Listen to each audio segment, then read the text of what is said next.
మన దేశం గురించి మాట్లాడుకుందాం కాసేపు. ఈ దేశం ఏమవుతుందో తెలుసుకోవాల్సిన బాధ లేక ఆంజనేయులు గారు వెళ్ళిపోయారు. మనందరికీ తెలుసుకోవాల్సిన బాధ, బాధ్యత, బరువు అన్నీ ఉన్నాయి. మనము పోతాం కానీ ఇప్పుడు పోము. పోయేదాకా బతికే ఉండాలి. ఆ బతికి ఉండడం ఎట్లా బతికి ఉండాలో మనం తెలుసుకోవాలి. అది ఈరోజు అవసరం. అద్భుతమైన ప్రధానమంత్రి మన దేశానికి వచ్చారు. అలా గొప్పవారు. ఆయనంత కన్విన్సింగ్గా ఉపన్యాసం ఇచ్చటం ఇంతవరకు నేను చూడాల.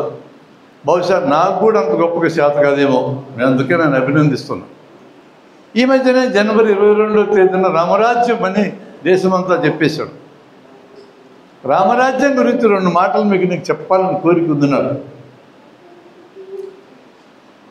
అడవుల్లో తిరుగుతూ ఉన్నప్పుడు మన రాముల వారు, లక్ష్మణుల వారు సీతమ్మతో సహా అడవులకు వెళ్ళాడు. తండ్రి ఒక మాట అంటే, నేను భరతుడి తల్లికి ప్రామిస్ చేసినారా నా మర్యాద కాపాడవాలని దశరథుడు అంటే, ఎస్, తండ్రికి మాట ఇస్తే తప్పే సమస్య లేదని అడవికి వెళ్ళాడు. గొప్పడు.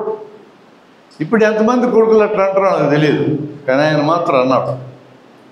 ఆ అడవిలో ఉన్న సందర్భంలో ఒక అమ్మాయి అడవిలోకి వచ్చింది. రాముణ్ణి చూసింది. ఇది నల్లగా ఉన్న కూడా భలే అందంగా ఉన్నాడే అనుకుందామే. వాళ్ళ సంప్రదాయంలో పెళ్ళిళ్ళు గిళ్ళు లేవు. మగవాడు నచ్చితే అమ్మాయి, అమ్మాయి నచ్చితే అబ్బాయి జతకట్టడమే. మీరు ఇప్పుడు తప్పు అంటే కుదరదు. ఆ కాలం అట్టే ఉండేది. ఈ అమ్మాయి అతను అడిగింది, మన ఇద్దరం అట్టు సరదాగా ఎందుకు గడపకూడదని. రాముల వారు ఏమన్నారంటే, నువ్వు కోరుకుంటే కోరుకున్నావు, నేను కొంచెం నల్లగా ఉంటాను, ద్రవిడ జాతి నాది, అట్లా ఉంటాను నేను. యాక్చువల్గా నా ద్రవిడ జాతి కాదు, ఆర్యుణ్ణి, అయినా కూడా నల్ల ఆర్యుణ్ణి. నా తమ్ముడు ఉన్నాడు లక్ష్మణుడు, ఎర్రగా బుర్ర కొట్టున్నాడు చూడు, కట్టెలు కొట్టుకుంటా ఉన్నాడు అని ఆయన చూపించాడు. ఈ పిల్లకి అర్థమైంది ఇంకీడు మనకి వశంగాడని. లక్ష్మణుడి దగ్గరికి వెళ్ళింది. వెళ్ళి మీ అన్న చెప్పినట్టు, అబ్బాయి అతనికి తీరికలేదంట, నువ్వెందుకు నాతో దత్తకట్టలేవు అన్నారు.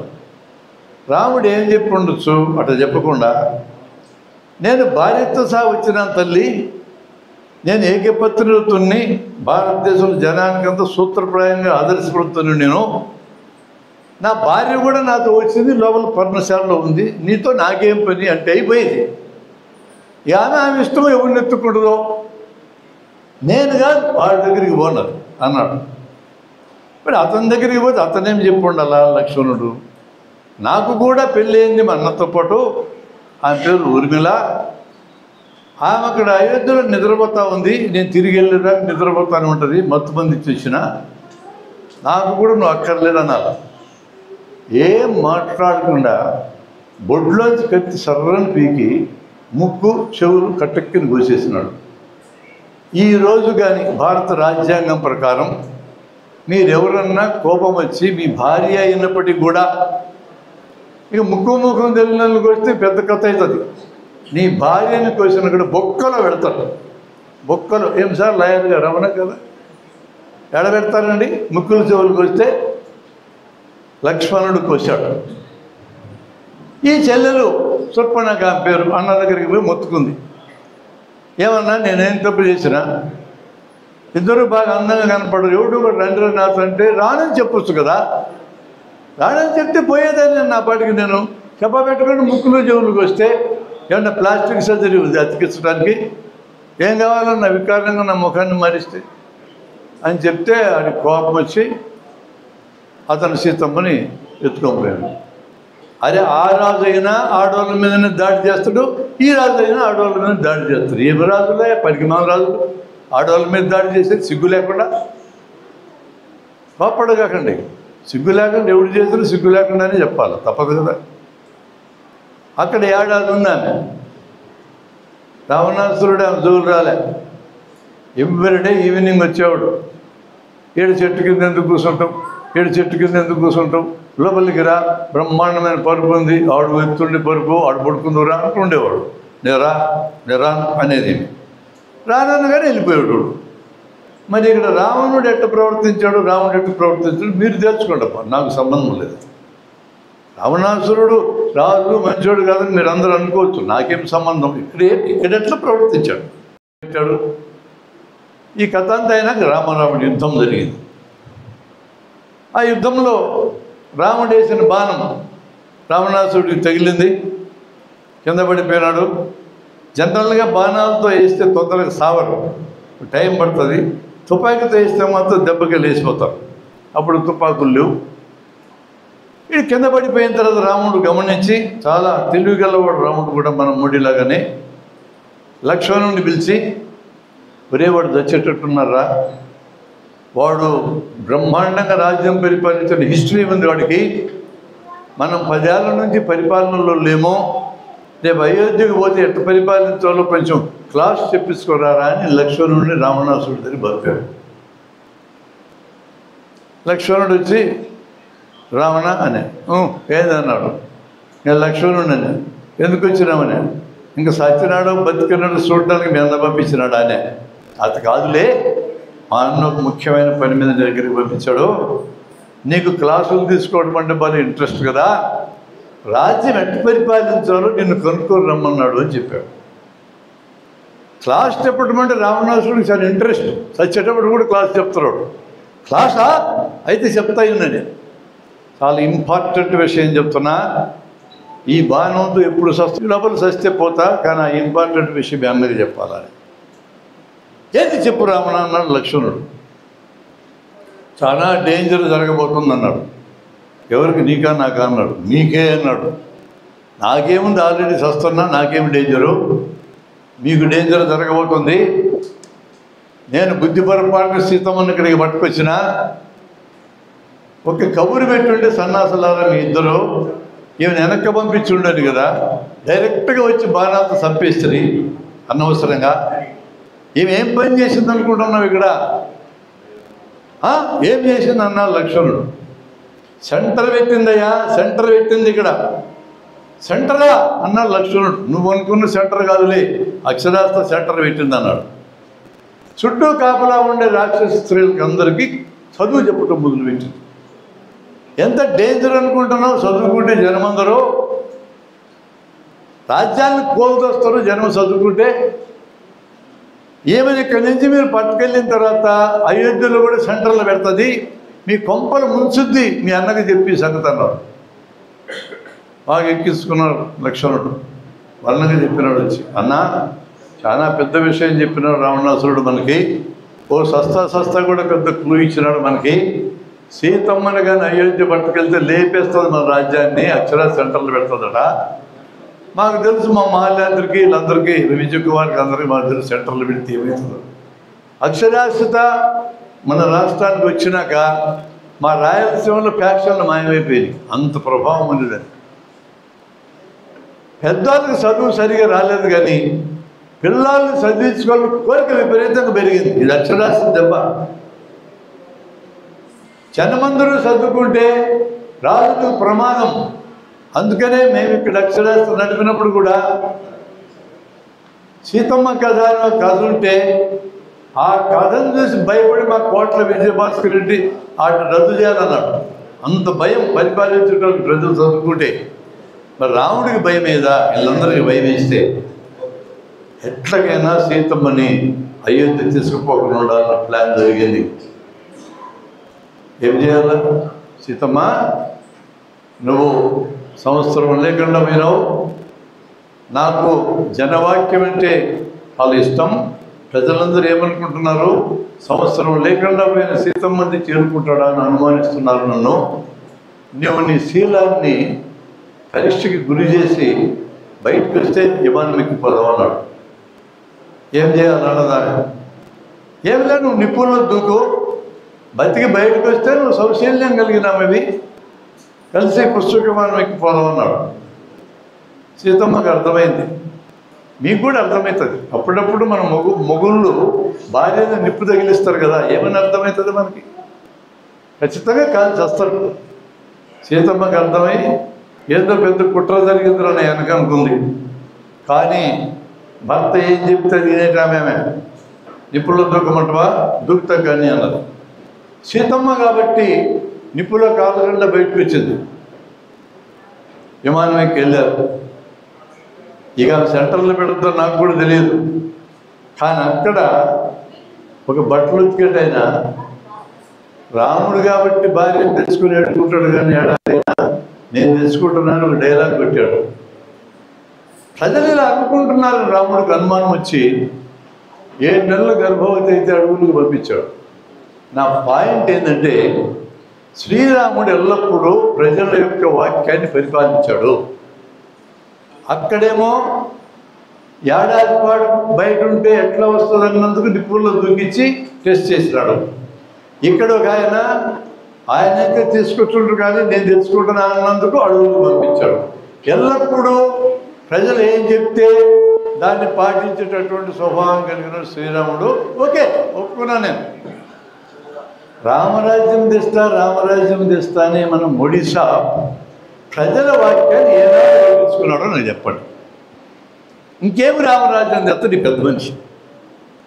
అరే నువ్వు నోట్లు రద్దు చేస్తే మా కొంపలు మునిగినారంటే ఒక్క రోజన్నా నేను పొరపాటు చేసిన అన్నాడా? నువ్వు జిఎస్టీ తెస్తే చిన్న చిన్న పరిశ్రమల వాళ్ళందరూ మునిగినారు అని మనం ఒత్తుకుంటామంటే నేను పొరపాటు చేసిన ఒక్క రోజు అని అన్నాడా?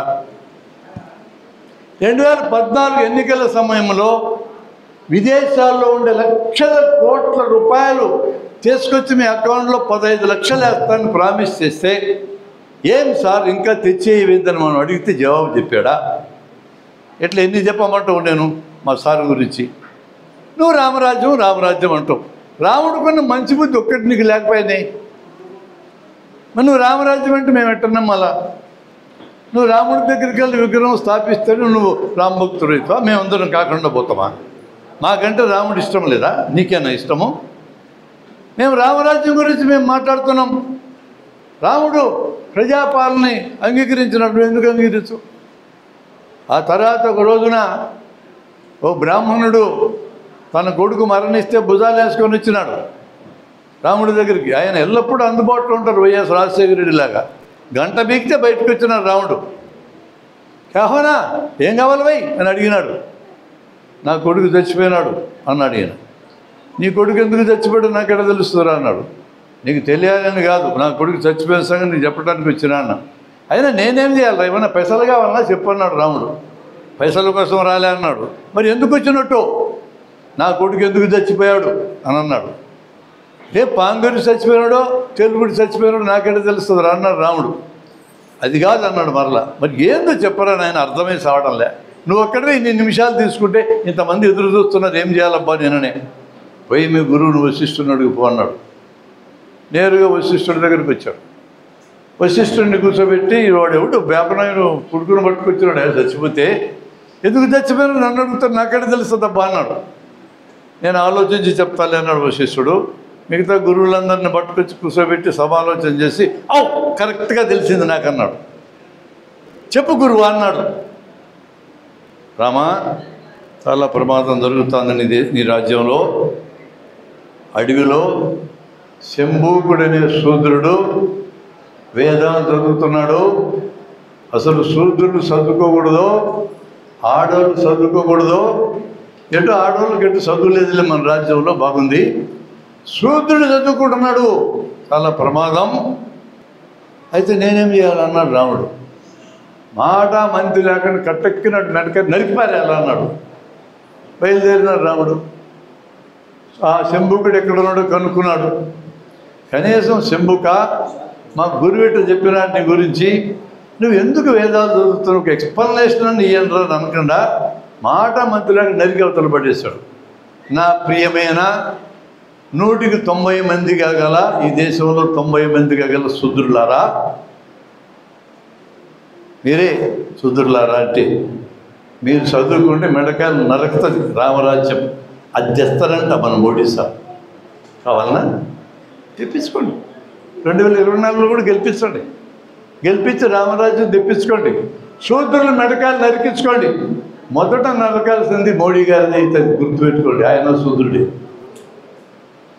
ఇట్లాంటి పనికిమాల విషయాలన్నీ మనకు చెప్పేటోళ్ళు ఈరోజు రాజ్యంలోకి వచ్చారు. బాగుందా? అంబేద్కరు 1949 నవంబర్ నెలలో అద్భుతమైన వాక్యాలు చెప్పాడు రాజ్యాంగ పరిషత్ చివరి సమావేశంలో.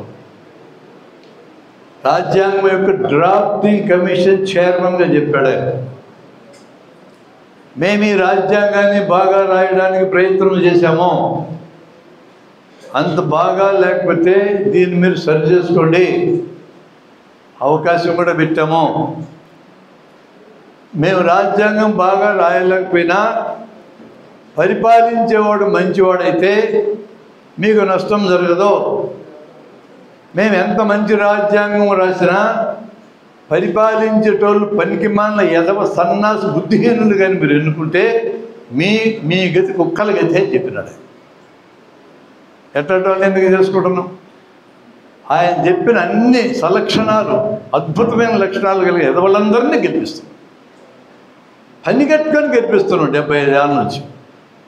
మనకు బుద్ధి ఉండాలి, వాళ్ళని ఏం ప్రయోజనం? అరే సరైన వాళ్ళని ఎందుకు చేస్తున్నట్టు ట్రైనింగ్ ఇవ్వాల్సిన ప్రభుత్వం ట్రైనింగ్ ఇవ్వడం మానేసింది. కులం పేరుతో మతం పేరుతో జనాన్ని డివైడ్ చేసి తన్నుకునేటట్టు చేస్తుంది. మనం ఐకమత్యంగా ఉంటే వాళ్ళకి ప్రమాదం. మనం ఐకమత్యం వండుకున్న ఏర్పాటు అంతా చేశారు. రాజ్యాంగబద్ధంగానే జరుగుతుంది. ఎమర్జెన్సీ పెట్టింది ఇందిరాగాంధీ, రాజ్యాంగబద్ధంగానే పెట్టింది. ఈరోజు అన్ని రాజ్యాంగ వ్యవస్థలు ప్రభుత్వాలు చెప్పినట్టే నడుస్తున్నాయి, రాజ్యాంగబద్ధంగా నడుస్తున్నాయి. రాజ్యాంగానికి బొందబెట్టే కార్యక్రమం రాజ్యాంగంలోనే ఉన్నది. అయినను రాజ్యాంగంలో ప్రియాంబుల్ అద్భుతంగా ఉంది, నేను కాదన్నా. అందులో లౌకికమైన ఒక మాట ఉంది, మంచి మాట. అది లౌకికమంటే అర్థం ఈ లోకానికి సంబంధించిన అర్థం. మతాలన్నీ పరలోకాల గురించి మాట్లాడతాయి. మత గ్రంథాల్లో పరలోకాలు ఉంటాయి, పూర్వలోకాలు ఉంటాయి, చచ్చిపోయినాక పరలోకాలు పోతారని చెప్తాయి.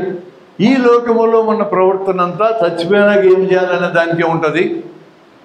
ఈ రాజ్యాంగం ఈ లోకం గురించే మాట్లాడుతుంది అని రాసుకున్నాం మనం. ఉదాహరణకి ఒక హిందూ మతస్థుడు హత్య చేస్తే ఈయన పట్టుకెళ్ళడానికి పోలీసులు వస్తే ఈ హిందూ మతస్థుడు తెలివిగలవాడైతే ఏమంటాడంటే, నువ్వు నన్ను పట్టుకెళ్ళకూడదు అంటాడు. నువ్వు పట్టుకెళ్ళకూడదు, జైల్లో పెట్టకూడదు, కేసు కట్టకూడదు, న్యాయాధీశుల ముందు నిలబెట్టకూడదు అంటాడు. ఎందుకు అంటాడు పోలీసు ఆయన? ఒకే తప్పుకి 2 సార్లు శిక్ష ఉండదు కదా. నేను హత్య చేసినందుకు ఇక్కడ ఒక శిక్ష, అక్కడ నరకంలో మా సార్ ఉన్నాడు చిత్రగుప్తుడు, ఆయన రాసుకుంటున్నాడు ఆల్రెడీ. అక్కడ పోయి నన్ను ఇనుప మొగ్గు కాకులతో పొడిపించడము, నూనెలో వేయించడము, రంపాలతో కొయ్యడము, చివునెత్తులు బావుల్లో ముంచడం ఇట్లాంటి కార్యక్రమం అంతా చేస్తారు. అక్కడ ఇక్కడ 2 చోట్ల శిక్ష పడుతుంది. అక్కడ నరకంలో మేము చూసుకుంటాంలే, నూనెను వదిలే అంటాడు. అప్పుడు పోలీసు వాడికి తెలివి ఉండేవాళ్ళు వచ్చినారు. ఇప్పుడు డిగ్రీలు చదివిన వాళ్ళు పోలీసులు అయ్యారు, ఇదివరకు లేరు కదా. ఇదివరకు అయితే పాటను కొట్టడమే, ఇంకేం లేదు.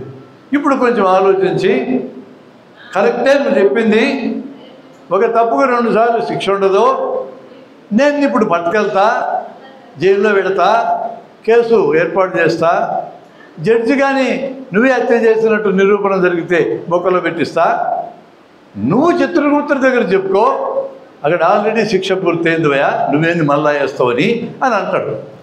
అది లౌకికం అంటే. ఏం చేస్తుందండి చట్టం? హత్య చేసి ఊరుకుంటుందా? ఊరుకోదు.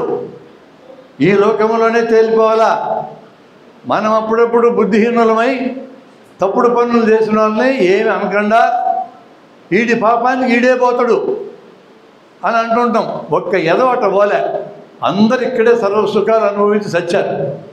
వాడి పాపానికి వాడు ఏం చావలా.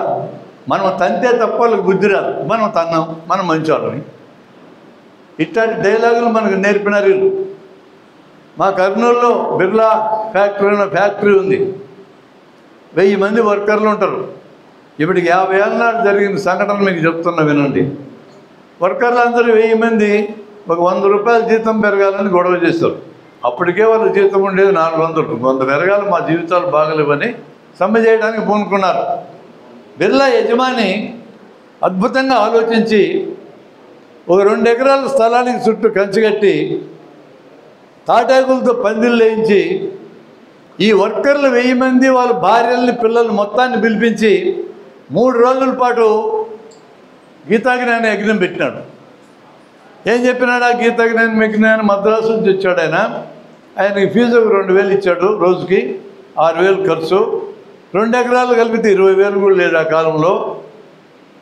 అసలు వీడి ఫ్యాక్టరీ ఎక్కడుంది, వీడి కారు ఎక్కడుంది, వీడి బిల్డింగ్ ఎక్కడుంది, మొత్తం మాయ అని చెప్పినాడు. ఇప్పటికక్కడ చెప్పే కొడుకులు ఉన్నారు ఈ దేశం నిండా.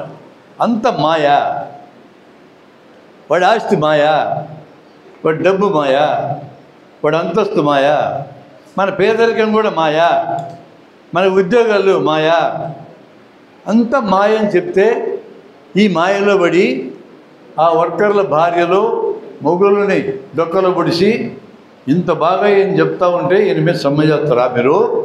ఇంటికి పోదాంపా, ఈ 100 రూపాయలు లేకపోతే ఏమి, మేము ఎట్లక్కడ సర్దుతామని వీళ్ళకి పట్టుకెళ్ళారు. ఇంక సమ్మె లేదు, మన్ను లేదు. 30 ఏళ్ళు. ఏడాదికి ఎంత మిగిలా? 1000 మంది ఇంటూ 100 లక్ష నెలకి, సంవత్సరానికి 12 లక్షలు. 30 ఏళ్ళు లేదు సమ్మె. అది 20,000 స్థలం. దాంట్లో సత్యనారాయణ గుడి కట్టారు. నిత్యం పూజలు జరుగుతూ ఉంటాయి. ఎప్పుడే దొంగలు ఇక్కడ అమాయకులను మనల్ని కాజేయడానికి దేవుడిని కూడా వాడుకుంటున్నాడు. నాకు తెలియదు దేవుడు ఉన్నాడో లేడు. వాడు ఉన్నాడని చెప్తున్నాడు, వాడుకుంటున్నాడు. ఉంటే ఉండని, లేకపోతే లేకపోయి నీకేంది బాధ? నీ పనులేమీ దేవుడు చేసి పెట్టాడు, నీకు తెలుసు కదా సంగతి. ఇంకా అరగంట అయిన తర్వాత భోజనం చేయాలి, నువ్వే తినాలా, దేవుడే నోట్లో పెట్టాడు. నీ కడుపు నొప్పి ఆసుపత్రి చూడాలా, దేవుడే నేను చేయడు. నీకు ఏ బాధ వచ్చినా నువ్వే బాగు చేసుకోవాలా. అనగా నమ్మకం ఉంది అంతే, కానీ దేవుడు చేసే పనులు కాదు. పైగా దేవుడి పనులన్నీ మనమే చేసి పెట్టాలా, గుడి మనమే కట్టించాలా, ఆయనకి బువ్వ రోజు మనమే పెట్టాలా, ఆయనకు స్నానం మనమే చేయించాలి, ఏడాదికి ఒకసారి పెళ్ళి మనమే చేయాలి. ఏడాదికి ఒకసారి పెళ్ళి ఎందుకు ఆయనకి? మనకు ఒకసారి ఇడిస్తేనే సావడంలా. ఏడాది పెళ్లి చేయాలి ఆయనకి, మనమే చేయాలి పని అంతా. నేనేం దేవుడికి వ్యతిరేకం కాదన్నా, మీరు అట్లా అనుకునేది. మళ్ళా నాకు దేవుడి సంగతి తెలియదు. దేవుడి పేరు చెప్పి వీళ్ళు మోసం చేస్తారు. మోసాన్ని గురి కాకండి, అంతవరకే నేను చెప్పడం. నాకెందుకు దేవుడితో తగదా? నాకు ఎప్పుడు కనపడ్డాయినా, మీకు కనపడితే చెప్పండి, మాట్లాడదంతసేపు. అలా దశావతారంలో కమలాసన్ అన్నట్టు దేవుడు లేడంటారు కదా నువ్వు అని హీరోయిన్ అంటే, నేను ఎప్పుడన్నా దేవుడు లేడని ఉంటే బాగుండన్నా, ఉంటే బాగుండని నేను అనేది కూడా. ఇప్పుడున్న బాధలన్నీ పోవడానికి ఏమన్నా సహాయపడతారో అడుగుతాం. అంత సింపుల్గా పెట్టుకోండి. దేవుడి గురించి గొడవలు పడొద్దండి. అసలు దేవుడి గురించి గొడవ పడే అవసరమే మనకు లేదు. ఆ విధంగా మనల్ని మాయ చేసి అబద్ధాలు చెప్పి, ఇప్పటికీ అబద్ధాలు చెప్తానే ఉన్నారు. అబద్ధాలు చెప్పి పరిపాలిస్తారు. మీకు అనిపిస్తుంది రాజ్యం ఎక్కడుంది అని. కంటికి కనపడదండి. మీ నెల్లూరులో ఎన్ని గంటలైనా తిరగండి, మీకు రాజ్యం కనపడదు. అంతా సవ్యంగా నడిచినట్టే కనపడుతుంది, అంతా ప్రశాంతంగా ఉన్నట్టే కనపడుతుంది. కొట్లలోకి వెళ్తున్నారు, సరుకులు కొంటున్నారు, పైసలు ఇస్తూ ఉన్నారు, తీసుకొని సంచులు పెట్టుకొని వస్తున్నారు, హోటల్కి వెళ్తున్నారు, టిఫిన్ చేస్తున్నారు, పైసలు కడుతున్నారు. ఎక్కడ ఫ్రిక్షనే ఉండదు. మీకు రాజ్యం ఎక్కడ ఉందో తెలియడానికి చిన్న ఎక్స్పెరిమెంట్ చెప్తాను. మీకు ఎవరికైనా ధైర్యం ఉంటే చేయండి. చాలా చిన్నదే, రిస్క్ కూడా ఏముండదు. ఒక చెప్పుల షాపులోకి వెళ్ళండి, చెప్పులు వేసుకోండి, డబ్బులు లేకుండా బయటికి రండి. వినండి జాగ్రత్తగా, డబ్బులు లేకుండా రావాలి. ఆ చెప్పుల షాపు ఓనర్ అక్కడ ఉండడు, ఎక్కడో ఉంటాడు. చెప్పుల షాపులో గుమస్తా మన పిల్లకాయ పనిచేసేది. నీకు చెప్పులు లేవు, నువ్వు చెప్పులు కుట్టేటోడివే, కానీ చెప్పులు లేవు, నీకు అవసరం ఉంది. ఆ షాపు నిండా చెప్పులు ఉన్నాయి. ఒక్క జత వేసుకుంటే ఏం దొరుకుద్ది వాడికి? వేసుకొని బయటికి రాడు. అప్పుడు ఆ కుర్రాడు ఏమంటాడు? సార్ అంటాడు. ఏమయ్యా అనండి. చెప్పులు వేసుకొని పోతున్నారు సార్. అవి వేసుకొని పోతున్నా. ఎట్లా పోతారు సార్ మీరు? ఎట్లా పోయేది? నా కాళ్ళు ఉన్నాయి, కాళ్ళకి చెప్పులు వేసుకున్నా, ఇట్లా పోతా అనండి మీరు. అప్పుడు వాడికి అర్థమవుతుంది డబ్బులు ఇవ్వడం లేదండి. వెంటనే పోలీసుకు ఫోన్ చేస్తాడు. అంతడు దూరుకోడు, కేకలేస్తాడు. చెప్పులు వేసుకొని పోతున్నాడు, డబ్బులు లేకుండా అరుస్తాడు. 10 మంది చుట్టూ చేరుతారు, దారిని పోయేటోళ్ళు అందరూ. ఈ 10 మందిని అడగండి మీరు. అరే చెప్పులు షాప్ మీదే? కాదు. ఆ పిల్లోడు మీవాడా? కాదు. చెప్పులు నువ్వు కుట్టినవా? కాదు. మరి మీరు ఎందుకు వచ్చినారా నా చుట్టూ? ఎందుకు వచ్చినారు వాళ్ళందరూ ఇటు చుట్టూ? చెప్పులు వేసుకొని పోతున్నావు అని అన్నారు వాళ్ళు. అవి వేసుకొని పోతున్నా, ఎంతమందికి చెప్పాలరా నేను చెప్పులు వేసుకొని పోతున్నా? వాడికి చెప్పినా నీకు చెప్తున్నా. ఎట్ట పోతావు నువ్వు? వాడు అది అడిగిండు, ఎట్ట పోతావు అని. ఇట్ట పోతా చెప్పులు వేసుకొని. వెంటనే డబ్బులు లేకుండా పోవడానికి లేదంటారు వాళ్ళు. నీకు ఒళ్ళు మండి ఒక 2 2 ఏట్లు వాళ్ళిద్దరు తగ్గుతారు, మిగతా 8 మంది నేను ఓటేసుకుంటారు. వాడికి సంబంధమే లేదు చెప్పులు షాప్తో చెప్పులతో, కానీ నేను ఓటేసుకుంటాను. మిత్రమా, ఆ తర్వాత పోలీసుడు వచ్చాడు. పోలీసుడు మన పిల్లకాయ, వాడికి బూట్లు మనమే కొనిచ్చినాం, టోపీలు మనమే కొనిచ్చినాం, లాఠీ కర్రలు మనమే కొనిచ్చినాం, మన డబ్బులతో కొన్నాయి. రాగానే ఎవడు రేగడ చెప్పులు వేసుకొని పోతుంది, నేనే అనండి. మీరు వేస్తాడు లాఠీ పెట్టుకొని. రాజ్యం కనపడదా? ఎట్లుంటుంది రాజ్యం? రాజ్యంలో మన తలకాయలకి ఎక్కిస్తారు, గుర్తుపెట్టుకోండి. డబ్బులు ఇవ్వకుండా చెప్పులు వేసుకుని పోయి ధైర్యం ఈ హాల్లో ఒక్కరికి కూడా లేదు, నాతో సహా.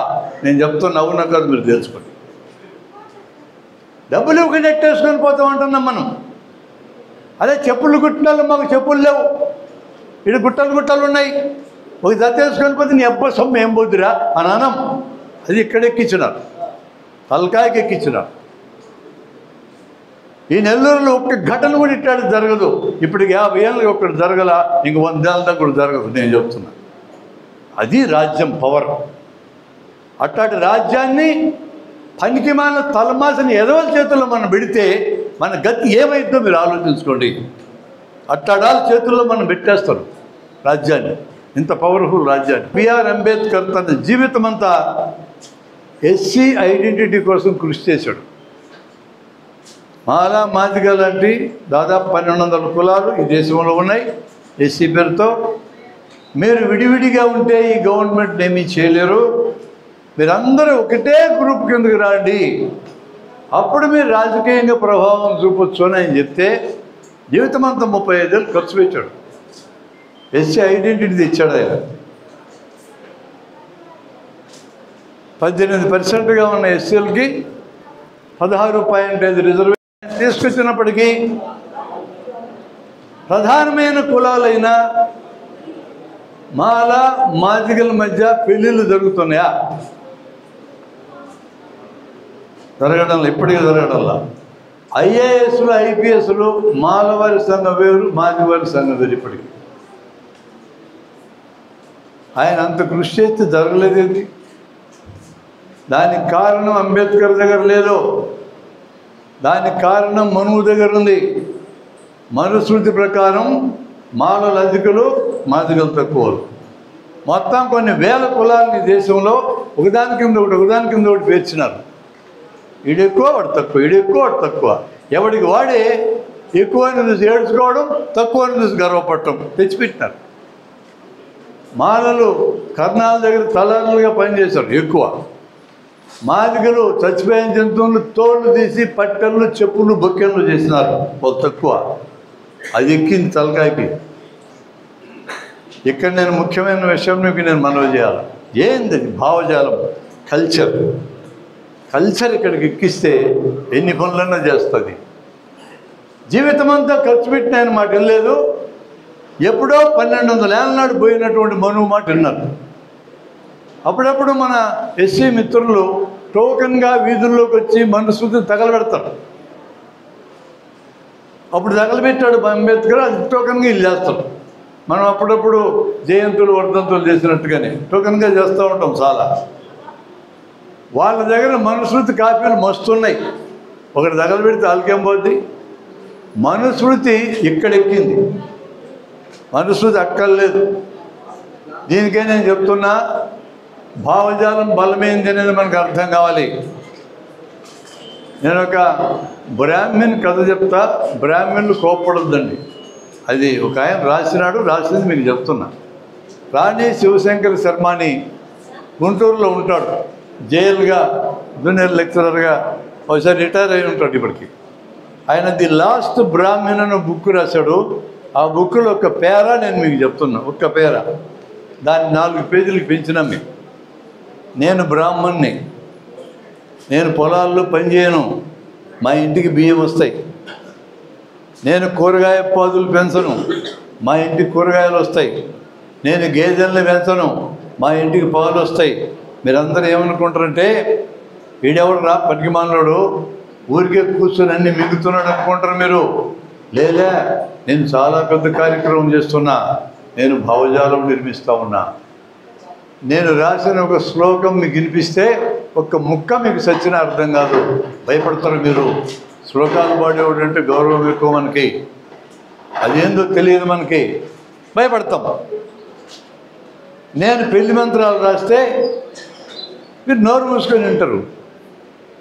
ఆ పెళ్లి మంత్రాల్లో ఒక మంత్రము ఈ ఉత్తమమైన కన్యకను అష్టదిక్పాలకులకు అప్పచెప్తున్నా, తర్వాత పౌరోహితులు నేను స్వీకరిస్తున్నా, ఆ తర్వాత పెళ్ళికొడుకు గాడికి ఇస్తున్నా అంటే కూడా మీరు ఏం మాట్లాడరు? మీకు అర్థం కాదు కదా.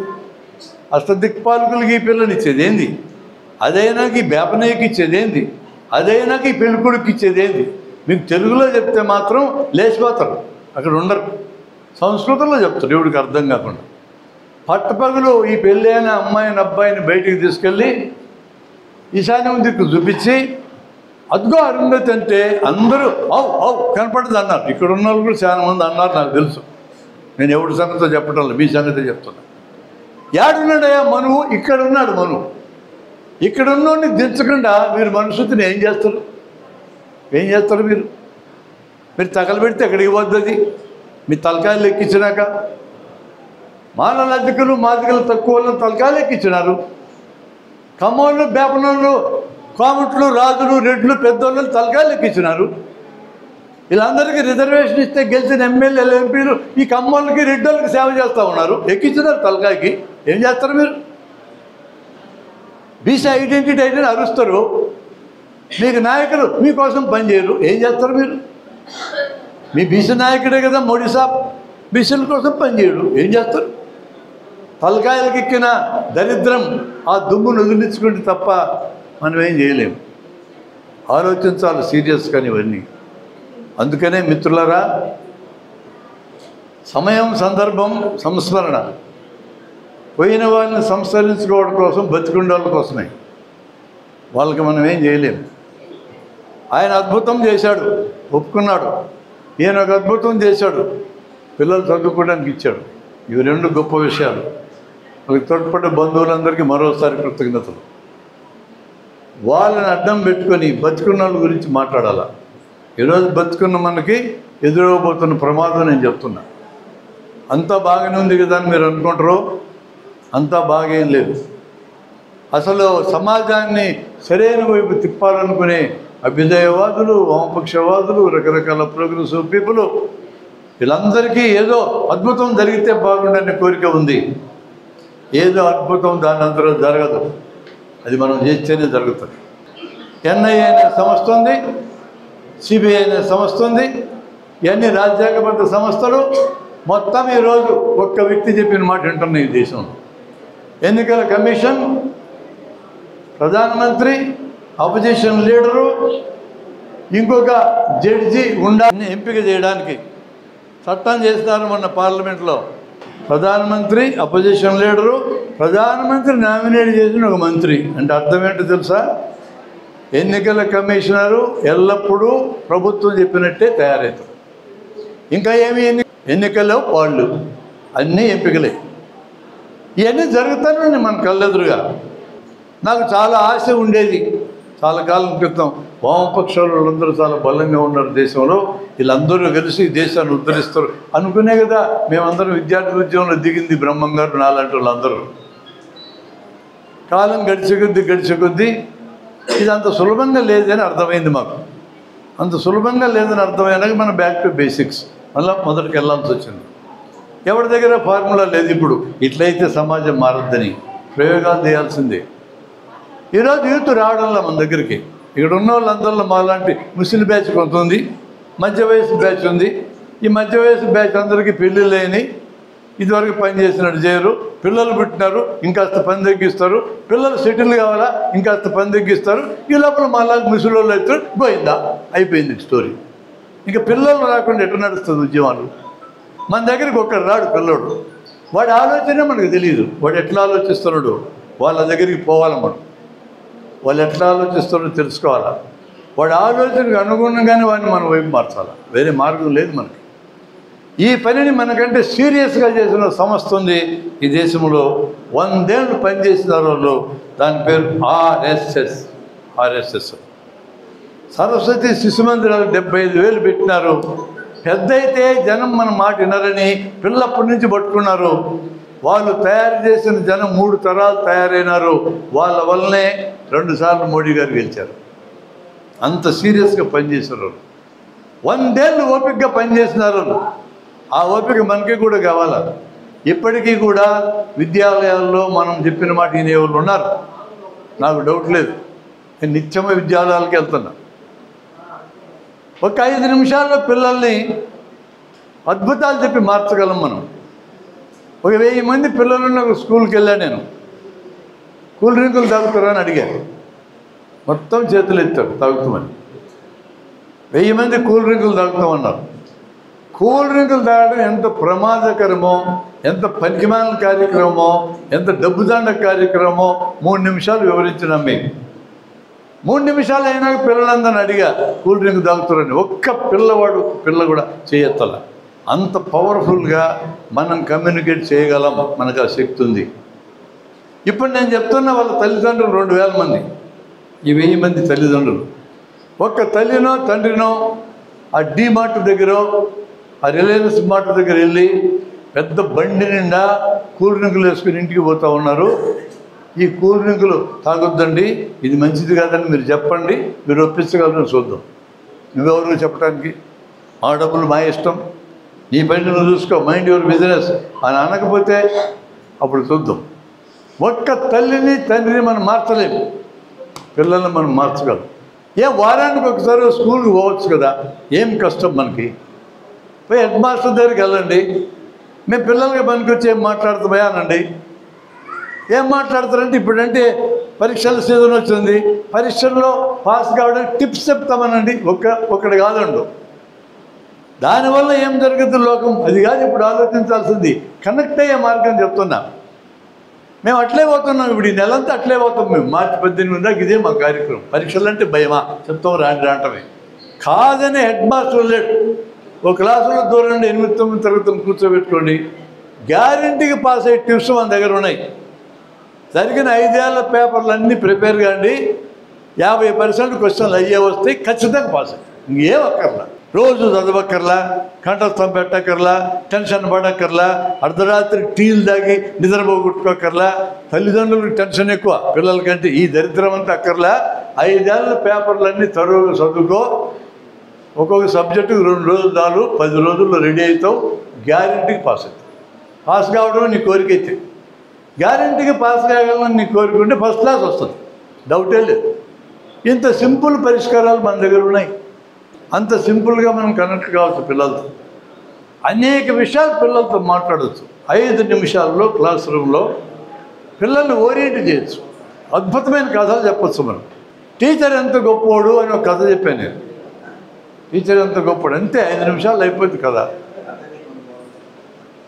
ఒక టీచర్ రిటైర్ అయ్యి ఇంట్లో ఉన్నాడు. 10 ఏళ్ళైంది రిటైర్ అయ్యి.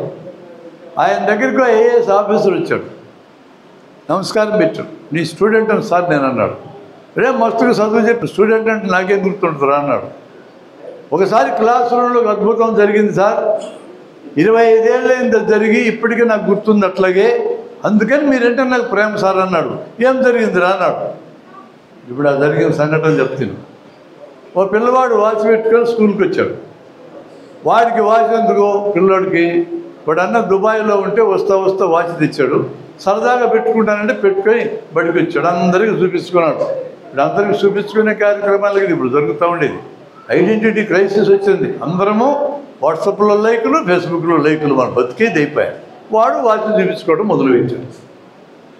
మధ్యాహ్నం భోజనానికి వెళ్ళబోయే ముందు వాచ్ తీసి బల్ల మీద సంచి మీద పెట్టి చేతులు కడుక్కొని భోజనం వచ్చాడు. వచ్చేటప్పుడు వాచ్ మాయమైంది. ఎటపోయింది వాచ్? ఎవడో కూడా ఎత్తేసాడు. అంతకంటే ఏం లేదు ఆన్సర్. టీచర్కి తెలుసా సంగతి. ఈ పిల్లాడు ఏడ్చుకుంటూ టీచర్ దగ్గరికి వెళ్ళి సార్ నా వాచ్ పోయింది సార్ అన్నాడు. అప్పుడు టీచర్ ఏం చేశారంటే, ఎతికితే దొరుకుతుంది ఏదో సంచిలో, వాడికి దొంగని ముద్ర పడుతుంది. ఇంకా స్కూల్లో ఉన్నంతకాలం దొంగని ముద్ర పడ్డాక వాడి మనసు ఏమవుతుందో తెలియదు, ఒరిజినల్గా దొంగ అవుతుందేమో తెలియదు. ఆయన ఏం చేశారంటే, ఈ గోడ వారన మీ సంచులన్నీ పెట్టాను రా అన్నాడు. పెట్టారు. మీరందరూ ఇటు పక్క గోడ పక్క ముఖం పెట్టి నిలబడని రా అన్నాడు. వెనక్కి తిరిగినారంటే చూసుకొని చెప్పి వార్నింగ్ ఇచ్చాడు. భయం కదా పిల్లలకి. రోడ్డు పక్క ముఖం పెట్టారు. వాళ్ళందరి కళ్ళకి గంతలు కట్టించాడు కర్చీఫులతో. తను కూడా గంత కట్టుకున్నాడు. సంచులు ఎత్తకట్టడం మొదలుపెట్టాడు. ఒక సంచిలో వాచ్ దొరికింది. వచ్చి టేబుల్ మీద పెట్టినాక వాచ్ని గంత తీసేశాడు. అంటే ఎవరి సంచిలో దొరికింది పిల్లలకి తెలియకూడదు, తనకే కూడా తెలియకూడదు అనుకున్నాడు ఆయన. ఒక్కడికే తెలుసు ఎవడు దొంగతనం చేశాడు, ఎవడోడు దొంగతనం చేసినాడు, ఎవడికి తెలియదు. ఇదేరా నీ వాచ్ అన్నాడు. అవును నాది ఇదే సార్ అన్నాడు. ఖరీదైన వస్తువులు స్కూల్కి దేగాకో తెచ్చినా జేబులో పెట్టుకొని సావరా, ఇట్లా పెట్టిపోవాలన్నాడు. వార్నింగ్ ఇచ్చాడు వాడికి. ఈ సంఘటన ఐఏఎస్ ఆఫీసర్ చెప్పాడు. చెప్పి ఆ కొసమెరిపే కథలో ఇంట్రెస్టింగ్ ఉండేది. ఆ దొంగతనం చేస్తే నేనే సార్ అన్నాడు. ఐఏఎస్ ఆఫీసర్ చేసింది. నీవు ఆ రోజు పిల్లలు ఎవరికి తెలియకూడదని ఏర్పాటు చేశావు, నీకు కూడా తెలియదని ఏర్పాటు చేశావు. అందువలన నా గౌరవం నిలబడది.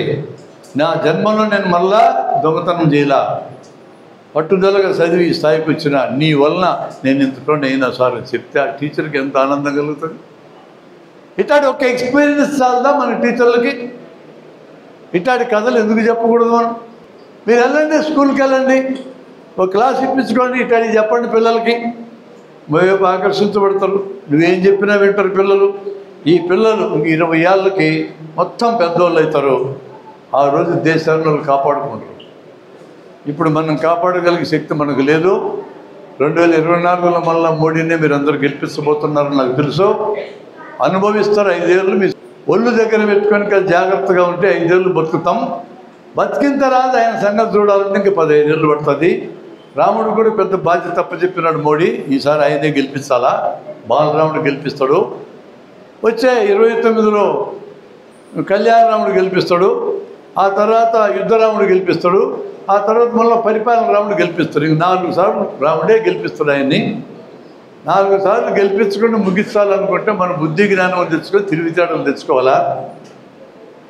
రాజ్యాన్ని మతపరం చేసే, రాజ్యాన్ని కులాల కుంపట్లు పెట్టే, పోల్ మేనేజ్మెంట్ అనే పేరుతో డబ్బులు పెంచే ఇట్లాంటి సన్నాసులందరూ రాజకీయాల్లోకి రాకుండా మనం చేయాలి అంటే మనం మేల్కోక తప్పదు.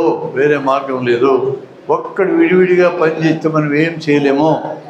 అందరము ఎవరి సంస్థలకు ఉన్నా కూడా కలిసి పనిచేసి ఒక్కుముడిగా ఈ రకమైన దరిద్రాన్ని వదిలించడానికి పూనుకోకపోతే ఈ దేశానికి భవిష్యత్తు లేదు. మేము వితౌట్ కండిషన్స్, ఎటువంటి షరతులు లేకుండా ఏ సంస్థతోనైనా ఈ దేశం బాగుపడడానికి పనిచేయడానికి సిద్ధంగా ఉన్నామని నేను మా తరఫున మనవి చేసుకుంటూ ఈ అవకాశం ఇచ్చిన మా బ్రహ్మం గారికి, మీ అందరికీ కృతజ్ఞతలు చెప్తూ ముగిస్తున్నాను.